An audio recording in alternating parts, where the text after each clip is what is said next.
This is a 2002 Mazda Millenia with the 2.5 liter V6 engine. My wife said it would be a good idea for me to make a video about how to maintain your car for women who may not know how to do that and end up ruining their car's motor and then need to make a big purchase for a new automobile. So here we go. This is the overflow tank, and this is the cap to take it off. You need to put downward pressure on it as you turn counterclockwise, and then it will come off. And you can put your antifreeze inside of there, and it'll get into your cooling system. You check the condition of the rubber inside of this cap. Make sure it's good, not old, dry, and cracked. Make sure it's wet and a good solid seal all the way around it. And there's these teeth on each side, you see. That's what grabs onto the lid, and there's a spring inside of there that presses down. I'm not sure if this is the original cap, so it's all in Japanese, I think. So it doesn't say what pound it is, but that spring holds a certain pound pressure in your cooling system once the car gets the temperature.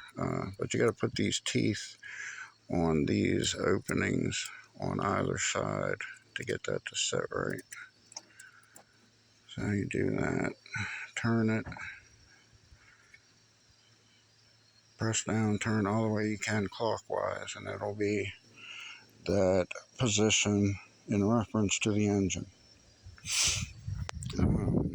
Obviously, this is your battery if you ever need to change it. This black wire back here, well, it's got a black and yellow. Also, is the negative, the ground wire. It's that sign right there, the negative sign. And then underneath of this cover is the positive terminal, which is that symbol there.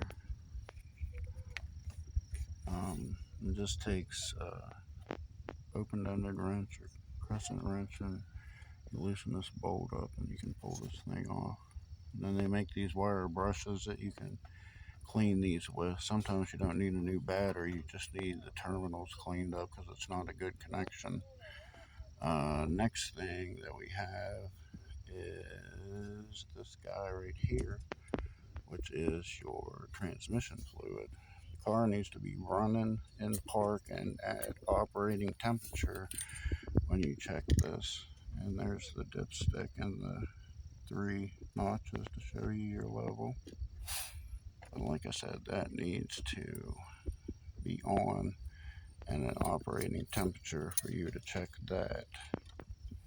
Okay, make sure it fits back down in the neck good. It's just a simple rubber pressure plunger.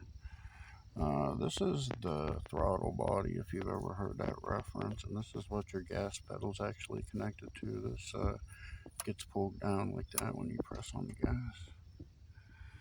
This guy right here is your brake fluid. It is a simple counterclockwise twist to get the lid off of it. Usually .4 brake fluid's real cheap. Make sure your lid's clean, makes a good seal. It's like every lid on a vehicle. There's the brake fluid. Make sure it's nice and light tan colored, not dark, no particles in it. If it is, and you probably need to have somebody do something about that. Underneath of this cover are your fuses, and if you have an owner's manual in there, it will break down how to what fuses do what in the system and what car. And your relays are there. The relays are these bigger yellow, green, and 3 black ones on the end. Then you have your big fuses, And then the little blade fuses back there. So that's that. Underneath of this guy here is your air cleaner. You just undo the latches like that. There's 4 on each corner, and put a new air cleaner in. This is where you put oil in the motor. If your dipstick says that you need oil, you put it in there. You can see some of the internal mechanisms inside the motor. The dipstick for the oil, my handle is broken on this car, is right here by the other main radiator hose, and you pull it out and it has some marks on it, low and high mark, and it's got to be between those marks, the oil level. So you shut the car off, let it set for a minute or two while the oil get back down to the bottom of the motor, and then pull that out, wipe it off, stick it back in, pull it back out, and that's your present oil level. This guy right here is your windshield washer fluid. Just pops up. Put your washer fluid in there.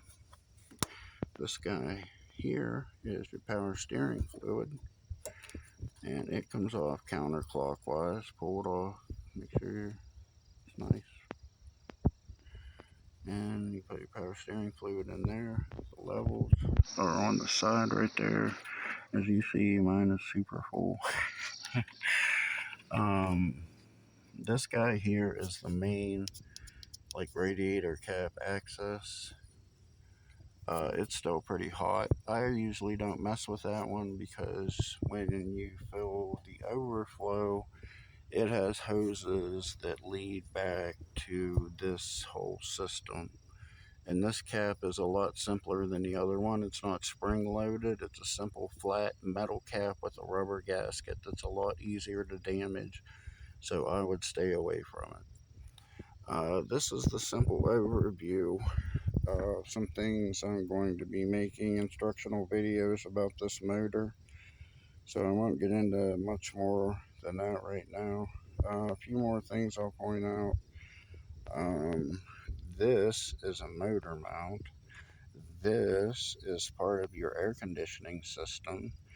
These are the front 3 cylinders spark plug wires.